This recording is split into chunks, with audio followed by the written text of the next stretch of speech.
我係，但係你 keep 得好好喎。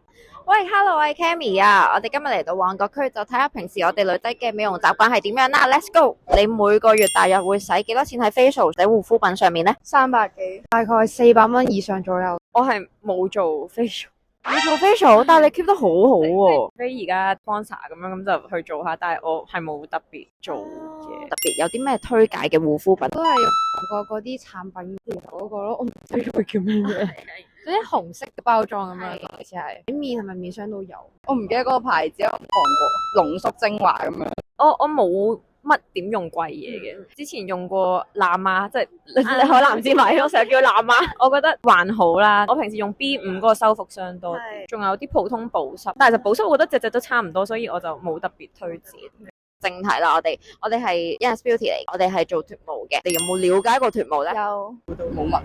冇了解過咯？可能我就覺得皮膚敏感嘅，有冇話最想脫嘅邊 part？最後有冇去做到？腳毛或者手毛啊，喺屋企自己攞個鬍鬚刀喺度睇咯。而家有3條問題嘅，3條問題裏面你答中是哪一題咧？我哋都有一個 coupon 同埋一個50蚊嘅現金券俾翻你嘅。我哋係用 Candela 75嘅做激光脫毛嘅，大約做幾多次可以做到永久嘅效果咧？A 1至2次，B 3至4次，C 6至8次，D 20次以上。 B 我3至4次。 B 啊，我哋係6至8次就可以做到永久嘅脫毛效果噶啦。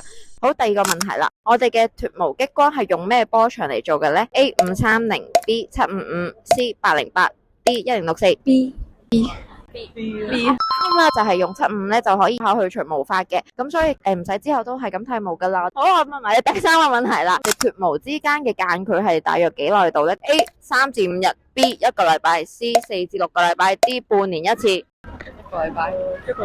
錯啦，我哋脫毛咧係4至6個禮拜可以做到一次噶啦，千祈唔好急啊，因為我哋都唔係喺一個脫毛嘅生長周期裏面。我想問你哋而家幾歲啊？17。咁可以啱啱好脫毛啦，我哋過15歲就可以脫毛，就有一腋下嘅脫毛啦，咁亦都有個50蚊嘅現金券。有機會嘅話都可以嚟我哋公司做脫毛啦，我哋公司都喺呢個旺角朗康上面。我想問下你有冇平時做開脫毛噶？脫毛，好多人都想要我啲毛啊，好多公司翻住要我啲毛啊，但我而家未揾到一間脫毛。如果我而家免費送你脫毛，你可唔可以啊？咁，因為好多人免費送我脫毛，所以就係我聽好。